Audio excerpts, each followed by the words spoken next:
A congressional candidate from the state of Virginia has openly admitted that he was running websites that supported the notion of legalizing pedophilia, raping wives, and all sorts of things that you wouldn't imagine someone would publicly support.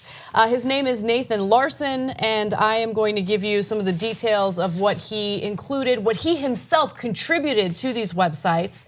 When asked whether he's a pedophile or just writes about pedophilia, he said, quote, "It's a mix of both.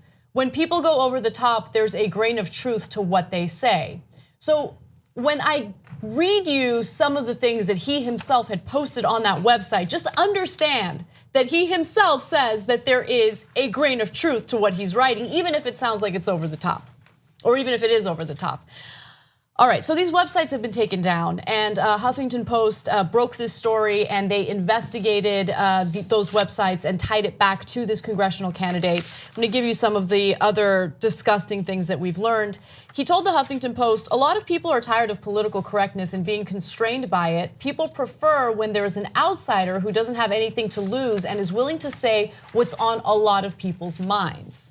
So he is thinking of himself as this anti-establishment candidate that most people or a lot of people can relate to, but they're too afraid to represent themselves in this way out in the open. Asked whether there was a grain of truth in his essay about father-daughter incest and another about raping his ex-wife repeatedly, he said yes, offering that plenty of women have rape fantasies. Let me read one more and then we'll open it up to the panel. His platform as a quasi-neo-reactionary libertarian candidate includes protecting gun ownership rights, establishing free trade, and protecting benevolent white supremacy, as well as legalizing incestuous marriage and child pornography. He also believes that Adolf Hitler was a hero. So now look, does he represent all right-wingers? Of course not. And he's running as an independent, although obviously very, very right-wing. And so he doesn't represent all Republicans either. But unfortunately, this era has given permission to some people to do and say outrageous things. He said a lot of people who disagreed with someone like Trump might vote for them anyway, just because the establishment doesn't like them. So that's his plan. He's like, I'm not going to be politically correct. I'm going to tell you that I want to have sex with children. And you guys voted for Trump because you hated the establishment so much, so you might vote for me. I mean, that's what he's saying. So now when you think, I mean, all the things that Anna said, it can't possibly get worse, right? I mean, it's as bad. It gets worse. It's almost as bad as you can imagine. No, it gets worse. So he is in favor of child rape, and he thinks that you should adopt kids so that you could rape them. That's exactly what he said. And these are quotes that he gave to Huffington Post. They were interviewing him. These are things he said. He said, "We need to switch to a system that classifies women as property, initially of their fathers and later of their husbands." He also showed sympathy for men who identify as involuntary celibates or incels, suggesting it is unfair that they are forced to pay taxes for schools, welfare, and other support for other men's children. And at one point, he compares women to animals, literally women to animals, and he says something about how, well, women still have it better than animals because at least they get to procreate. Yeah, he said women are objects to be taken care of by men like any other property. Female sex slaves actually get a much better deal than animals because in most cases they're allowed to reproduce, unlike animals raised for meat or companionship. And so that is also part of a larger symptom here. Now he's the most extreme end of it, I get that. And not everybody, not even all the incels think like this, and they've got their own issues obviously. But we live in an era where he feels empowered to put this out there and thinks, hey, I got a shot, because there's a lot of people who apparently do agree with me and have now come out of the closet. He says, why doesn't every pedo just focus on making money so they can get a pedo wife and then either impregnate her with some F toys or adopt some F toys? That's what he calls kids, F toys, okay? And he says the adoption process lets you pick a boy or a girl. And if all of that wasn't bad enough, he's got a 3-year-old daughter. Oh, that's awful. Yeah. Something that you said that I think is so important is that like he felt comfortable saying this stuff out loud. And where does that come from? This started with we have a president who felt comfortable, mic'd up, saying that he likes to grab women by their vagina. And a lot of people took it as, oh, it's a joke. In Alabama, there were so many people saying 14-year-olds were probably asking for it, or being flirtatious, or being fast. And it's, of course, you can't say this is the same as this is the same, but it's all bad. And he felt like the worst thing isn't going to happen to him if he said this out loud. No, but not only that, sorry, Samantha, but he thinks it's actually smart political strategy. Right? Like it worked for Trump, why wouldn't it work for me? So I don't know, I mean, all of a sudden all these demons and all these terrible people think it's awesome to come out and show the world who they really are.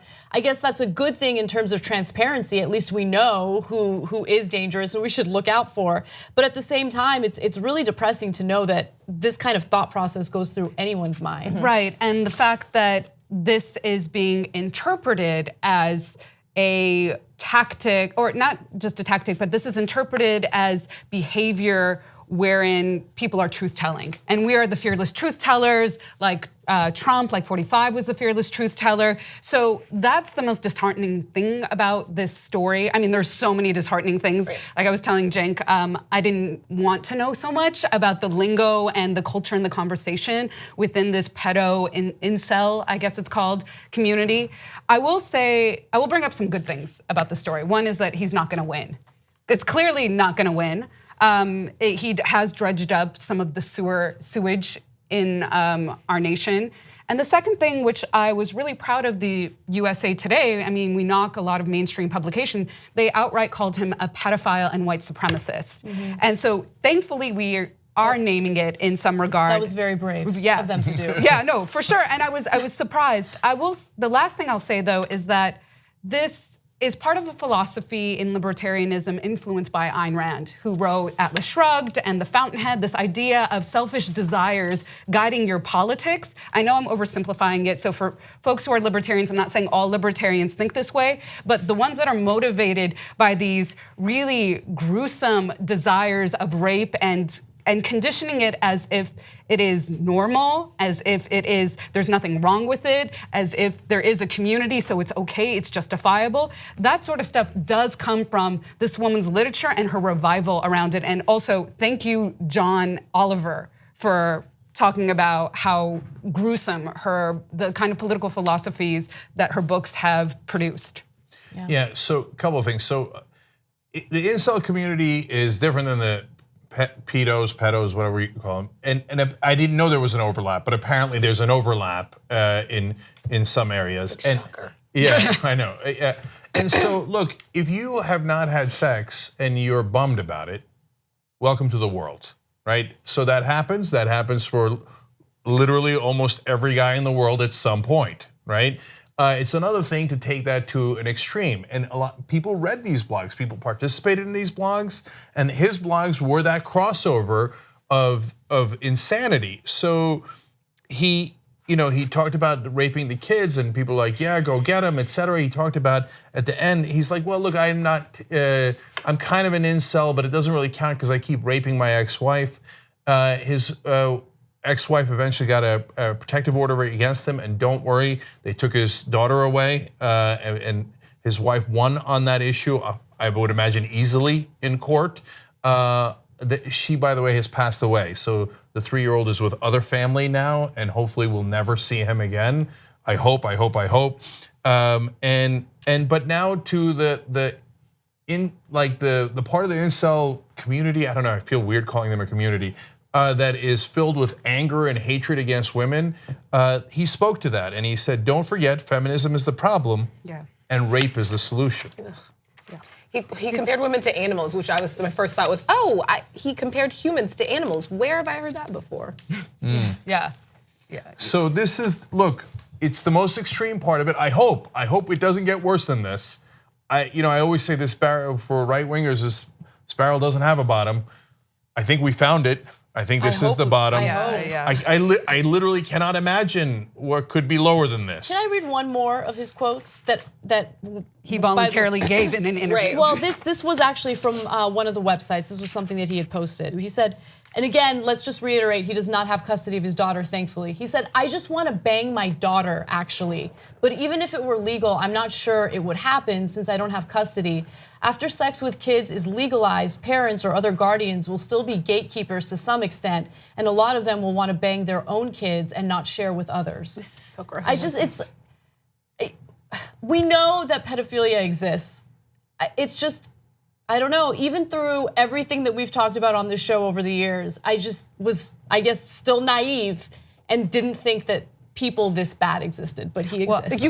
I'm excited about the R. Kelly stories that are gonna be coming out because I think we're gonna have to face this conversation on a national level in terms of are there limits and conversation that we need to have in terms of, I think we did a story, we were about to do a story about mandatory minimum ages for marriage, which not all states have. Right. At all. Yeah, and so look, Trump obviously famously said there are good people on both sides, not referring to incels or pedophilia, but about Charlottesville. But that was the extreme right wing, and they were doing Nazi chants about getting rid of the Jews in the middle of America in Charlottesville, Virginia. And so now this guy is a candidate in Charlottesville, Virginia, and he says, hold my beer, I can do better. And so as we've gotten to this point, I hope this is the end. I hope that the pendulum starts to swing back, but there is a certain insanity that has been encouraged in this country, and it is clearly coming from one side. And I don't know if there are any responsible people left on that side. It's easy to condemn this guy and say he's not one of us. Super easy to do that. But are you going around and saying, no, all the people who say that, hey, when there's other forms of hate speech, hey, it's just political correctness. And this guy says the same thing. Oh, I'm just being politically incorrect. He talks about, hey, they're taking my blogs away where I want to encourage raping kids. That's against my freedom of speech. And so I've seen this movie before. Yep. So are you going to then begin to caution against other forms of hate speech that leads down this road? My guess is, hell no. The right wing is going to continue to encourage people to push the envelope. So I'm gonna add something to that might be controversial, but I think it's important for us to do a better job in differentiating between the type of speech that should be policed and the type of speech that I think people are being overly sensitive about. Because when this kind of stuff comes up, you don't want the reaction to be, oh, it's just PC culture, whatever. No, this is not PC culture. This is the kind of stuff that is wrong. And when we start nitpicking on every little word that someone says, intent matters. If someone has no intent to harm others, no intent to say anything offensive, and we get on them, and then there's like this national case about getting them fired, well then that's when you start losing reasonable people who would look at a story like this and say, yeah, this is wrong. We should police this type of content online. So I'll just say the last thing on this, Anna. So I hear you on that, and that is definitely true, and we are for actual freedom of expression and speech on the show, and we've defended conservatives who have been banned from college campuses, etc. But Rush Limbaugh and his ilk started calling women feminazis. And that's what led down this road. It did. They demonized feminists, they demonized women over and over and over again. And they began a culture and a cult of hatred. And so this is the very end of that road. But I remember the beginning of the road, I remember the middle of the road, and all along that road, the right wing kept saying, nope, it's just you being politically correct. I get to say and spread my hatred and my fear and my sick culture as far as I like. Yeah, you get to do it, but this, at least one of the ends of the road was this. So I hope you're proud. A Georgia couple has lost custody of their 15-year-old son after they made the decision to give their son marijuana to treat his seizures. Apparently, their 15-year-old son, David, was suffering from seizures on a regular basis. They had heard that people were using medicinal marijuana as a way to stop those seizures. And so they were so desperate and so tired of prescription drugs that they decided to try it. And his seizures stopped. But unfortunately, authorities found out about this and there were some significant consequences. Take a look. Matthew and Susanna Brill say their 15-year-old son David went from having up to 10 seizures a day to being seizure-free for 71 days after he began smoking marijuana. Have you ever had 71 days where he didn't have a seizure? Never. Currently, medical marijuana is legal in 29 states and Washington, D.C. 9 states and D.C. allow for legal recreational marijuana, but Georgia has some of the strictest marijuana laws in the country. Physicians are not allowed to prescribe marijuana for medical use, and it is illegal to sell or possess it. But the law does allow those with the state-issued medical card to possess low THC oil. That the only way he could get a medical card would be a 6-year waiting list. So the Brills say, frustrated with traditional prescription medication, they took matters into their own hands. You're having to buy it illegally. Yes. Matthew Brill says he smoked the marijuana first to make sure it was okay before giving it to his stepson. You guys got arrested. Yes. You both go to jail.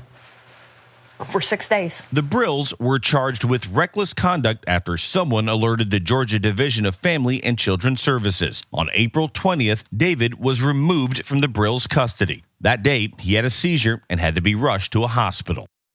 So this is pretty outrageous. I mean, when you consider that recreational marijuana is legalized in so many states at this point, the idea that a couple would lose custody of their children and face criminal charges because they gave it to their child for a legitimate reason is outrageous. But I don't know, maybe I'm being extreme here. No, this system is extreme. And Yes. so, Yes. I mean, the last part of that report, out of all the terrible parts in the story, maybe the most terrible. So they take the kid to a group home 60 miles from his parents. The parents are in jail, and then what happens? He has a seizure. Because he has seizures, let him, in this case, the marijuana is medicine. Let him take the goddamn medicine. But no, we are insane and brutalize our own population.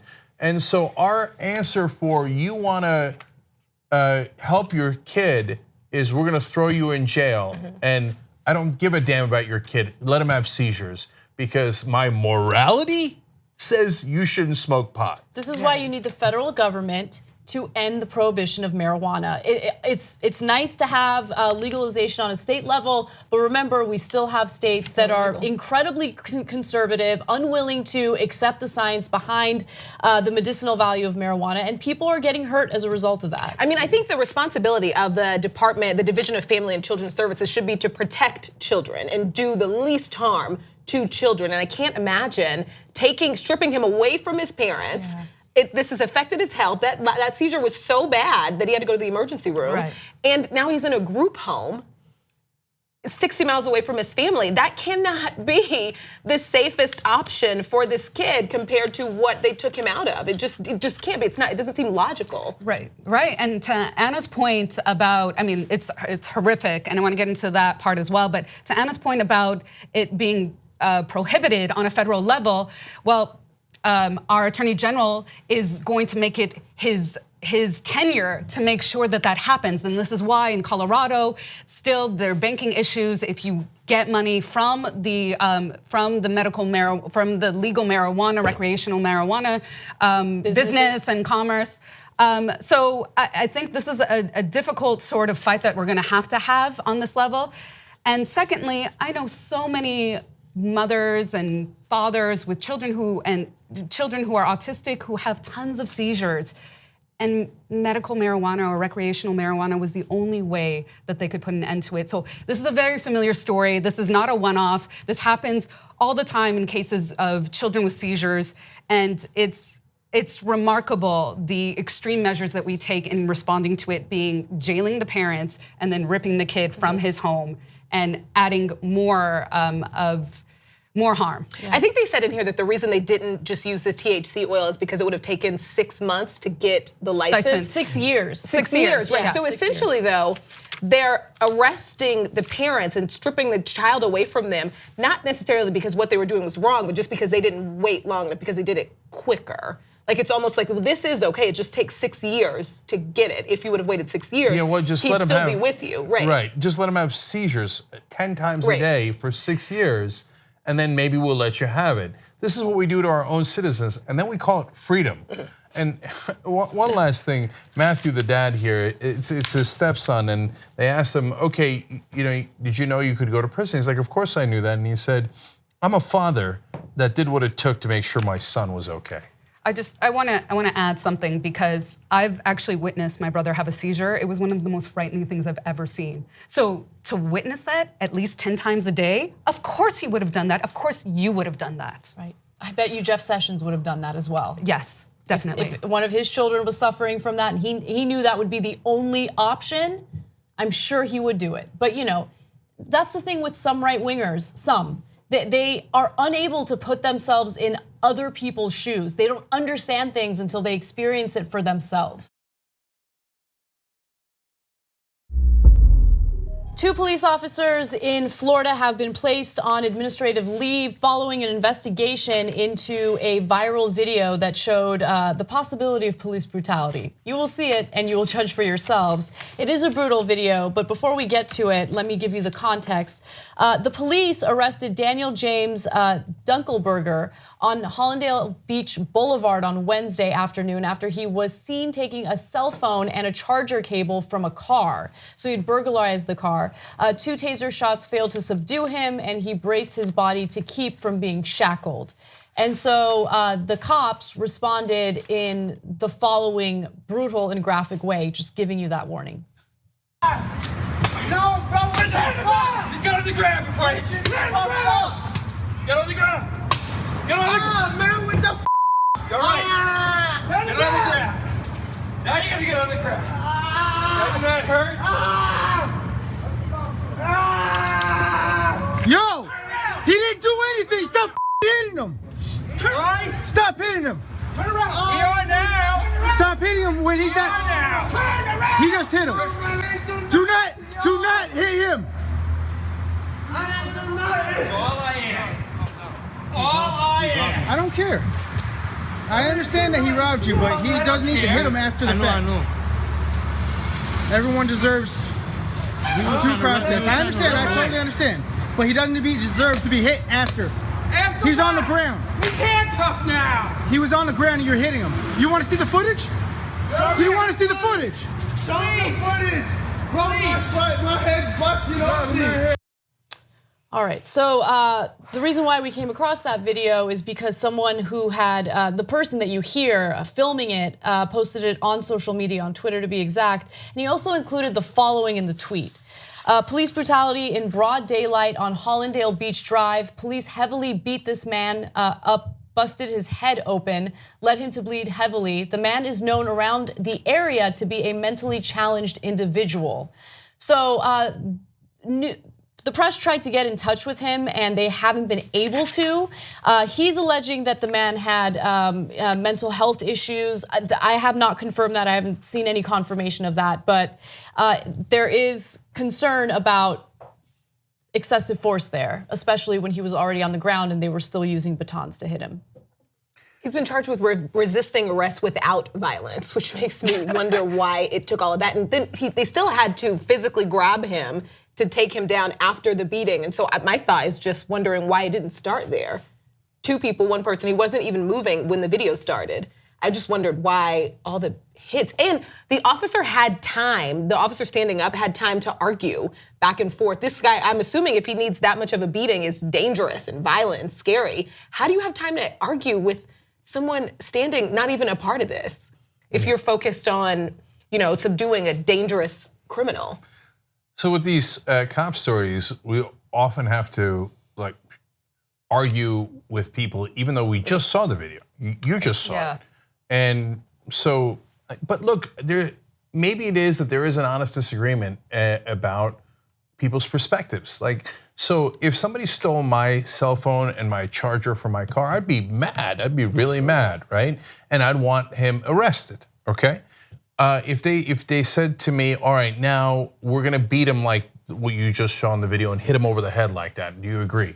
No, I do not agree. You know who else didn't agree? The person who was burglarized. You can also hear him in that video, saying that he didn't want that to happen. So you hear the remorse in that man's voice. And I think most people understand that while it's a crime, and of course he shouldn't have done that and he should be arrested, there's no reason why cops need to go the extra mile and start using that type of excessive force.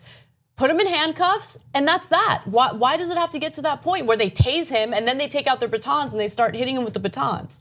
Yeah, so I get that it was more difficult to arrest them, and a lot of people have mental health issues, and it is difficult to arrest them sometimes. We've got to train our police better, that when you run into someone who doesn't immediately follow your commands, the correct answer is not to beat him over the head until he's bleeding heavily.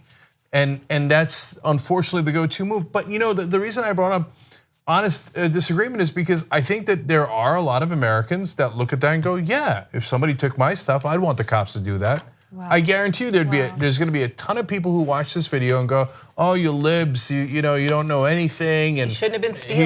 And he should have listened to the cops. America. You don't believe in America, at least what America is supposed to be. You believe in living in a police state. You believe that authorities have all the right in the world to beat the hell out of someone by the way, to shoot and kill someone who's unarmed if that person disrespects the officer or poses even a little bit of a challenge in arresting that person. That's, in my opinion, not what we're supposed to support in the United States. That is what you experience in an authoritarian country. And if you want that, then you should go live in an authoritarian country. You shouldn't be in a country like this. Yeah, and the fact that the police don't work for us, to have the accountability, to the fact we elect people within the police department. I mean, we are actively involved in the process, and our tax dollars go to the police. In the city of Los Angeles alone, most of our taxes go to the police department. So we should be heavily involved in how we want. What world we want to live in. I don't want to live in a police state. And I think the other thing too is I'm so boggled over how we treat people with mental health issues. And the city of Los Angeles, again, just because I know about LA County so much, is the houser of the most mentally ill people in the US.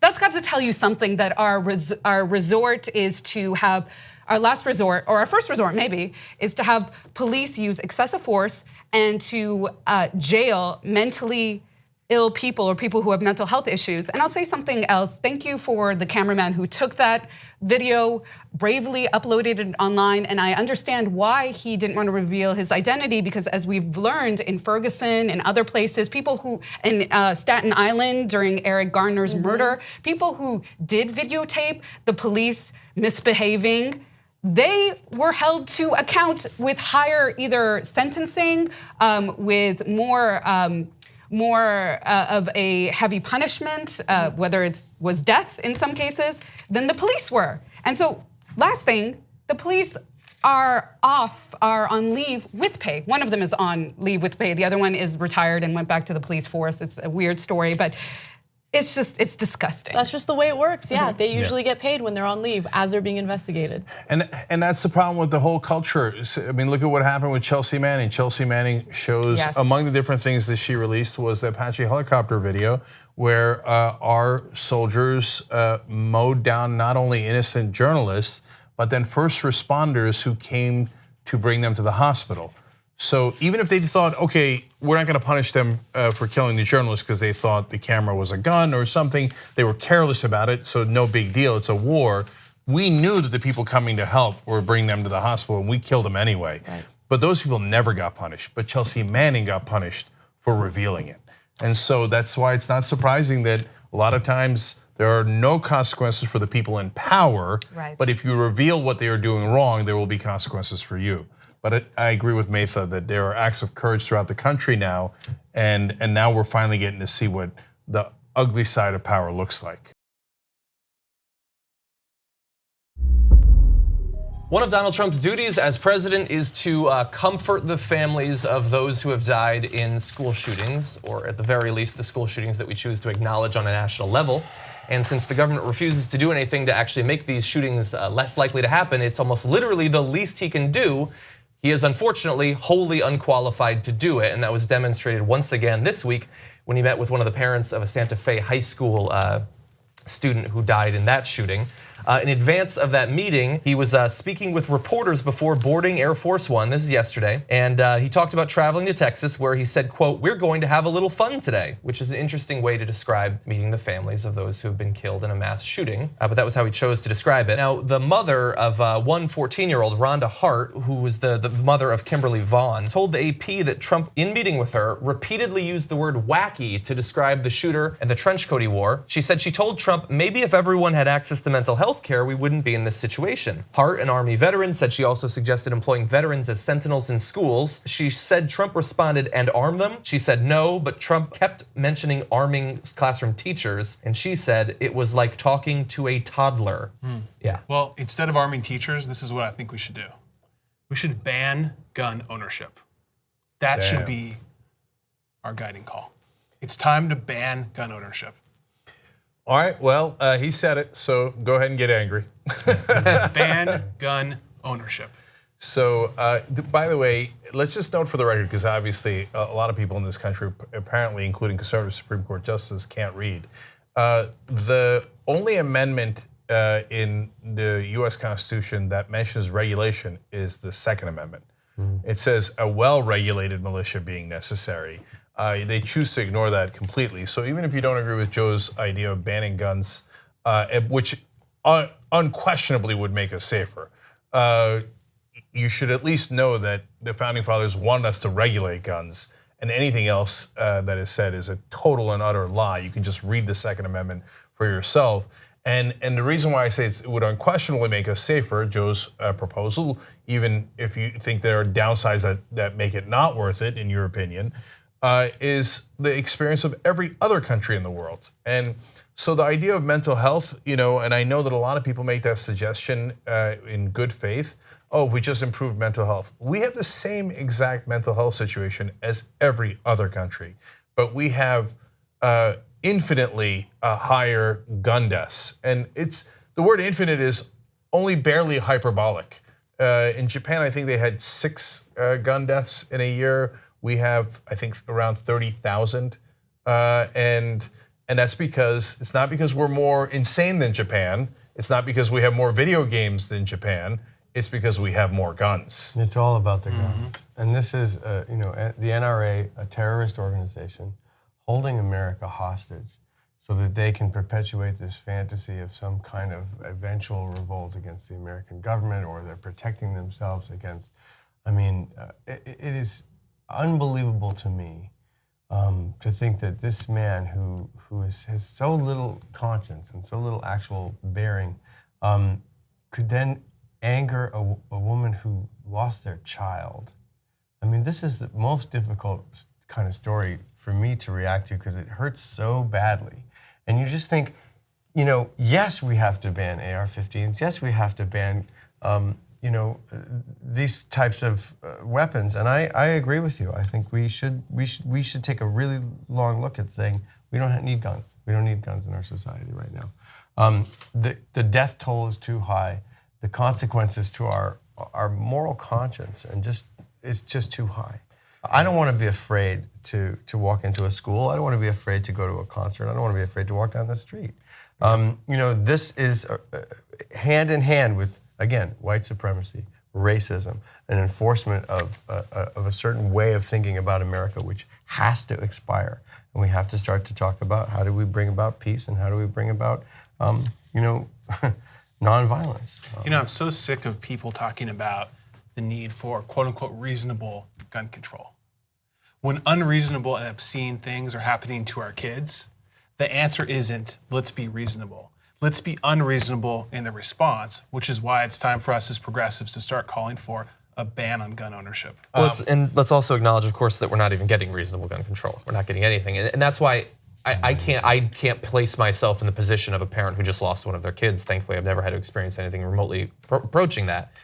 But that your child would die in yet another 100% preventable mass shooting. And then to have a person come who is better than anyone else, the embodiment of a complete lack of interest or will in doing anything about the problem. He is a guy that if he wanted to, could change the law. He could do it right now. He can't change everything unilaterally, but he's willing to do it on any number of different issues involving the environment with his executive orders. and he chooses to do nothing here while then going off and talking favorably about the NRA. I guess I admire the bravery of these parents to even be willing to sit down with him, but I feel like that would only make me feel worse, that this is a guy who seems to delight in working with the industry that perpetuates the culture that produces these shootings. Yeah, he just unilaterally used laws from World War II era and on to impose tariffs and to support coal power plants, and he said it was a matter of national security. Tens of thousands of people dying every year is a matter of national security. We have about 10 9/11s every single year from gun violence in America. And that's national security, not because, hey, you have donors that are from the coal industry. Yeah. That is not national security. But I want to give you a couple of other perspectives here. Pamela Stanich was also with the president, and I get that it depends probably to some degree at least on your perspective going into the meeting and your political perspective. She was a supporter of the president, so she came away impressed by him and said that he showed sincerity, compassion, and concern. But then this quote, she certainly didn't mean it this way, but was heartbreaking to me. She said, changes are coming for the good. Thank you, Mr. Trump. There are no changes coming for the good. He is not going to protect you in any way, shape, or form. Maybe he'll pray harder this time. Yeah, and this is not national security. This is male insecurity. We talk about serial killers, and we can clearly see how that's motivated by sexual violence. And we have to also look at these school shootings. I mean, one of the things that always seems to happen is violence directed at the female students, and then it pushes it further.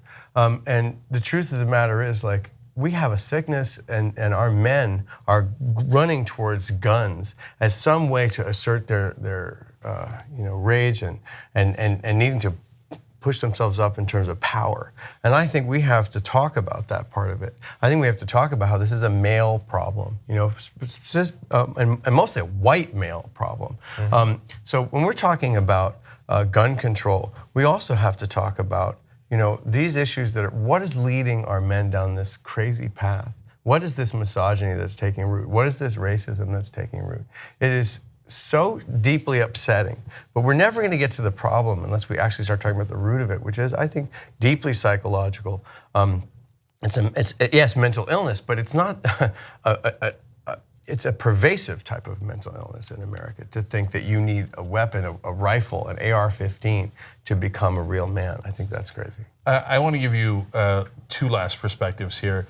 This is not the only time that he's come across as uncaring in a similar situation. You also had actually several different instances. There's the soldier who died in Africa, and he was terribly rude to his wife, and that became a huge issue. But also Samantha Fuentes was shot in Parkland in that shooting. She survived, but she's got shrapnel behind her, lodged behind her right eye. And Trump came to comfort her. She said, "I've never been so unimpressed by a person in my life, and he didn't make me feel better in the slightest." Now, the last perspective is Donald Trump. So we'll end on an otherwise tragic and very sad story in a humorous way. Because as a candidate, Donald Trump said we're all wrong about what some are calling his empathy gap. He said empathy would be, quote, one of the strongest things about Trump. Who says that? Who talks like that? And is that what a person who's empathetic towards others would say? No. Like, you know what's really good about me? How much I could empathize with you is one of the strongest things about Uyghur. Like, if anyone else said that, you'd say lock him up. This guy's crazy. I mean, you want to talk about mental health problems. Who says I'm really strong on empathy, let alone using the third person? Strong empathy. Can I get the last word? Yes. It's time to ban gun ownership. There you go, that's right. I love the strength. There you go. Time to fight back. Earlier this week, Roseanne Barr lost her show after a series of racist and conspiratorial tweets. Now, to restore cosmic balance, obviously someone on the left needs to be destroyed. Thankfully, Samantha Bee used a dirty word on her show, so I think it's gonna be her. She had this to say during a segment on the border. She said about Ivanka posting a photo of her with her child on like the same day that we found out that children were being separated from their parents at the border. Samantha Bee said, Ivanka, that's a beautiful photo of you and your child, but let me just say, one mother to another, do something about your dad's immigration practices, you feckless C-word. He listens to you, put on something tight and low cut and tell your father to effing stop it. Tell him it was an Obama thing and see how it goes, okay? Which my favorite thing about that is that what people are getting worked up about is not the fact that she can make a joke subtly, but we totally know what she means about the fact that her father is sexually attracted to her. People are just like, yeah, whatever, obviously he is. Let's focus on the C word, which people are. And they're pissed at her, so she apologized on Twitter saying, I would like to sincerely apologize to Ivanka Trump and to my viewers for using an expletive on my show to describe her last night. It was inappropriate and inexcusable. I crossed a line and I deeply regret it. She expanded on this during an awards show saying, we spent the day wrestling with the repercussions of one bad word when we all should have spent the day incensed that as a nation we are wrenching children from their parents and treating people legally seeking asylum as criminals. Every week I strive to show the world as it is, unfiltered. Sometimes I should probably have a filter. I accept that. I take it seriously when I get it wrong, and I do take responsibility when I get it wrong. Apology not accepted from the Trump clan though, and Donald Trump has been tweeting about how she needs to be fired.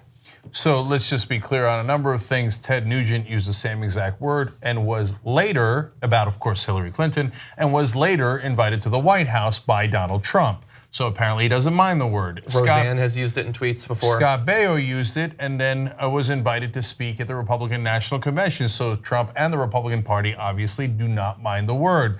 And then Roseanne Barr used the word and was not fired. You see, that's the difference. There's a difference between using a vulgarity against one particular person. If that was the rule, then half of the right wing would be fired immediately for what they've said about me. Okay, and I don't actually want that.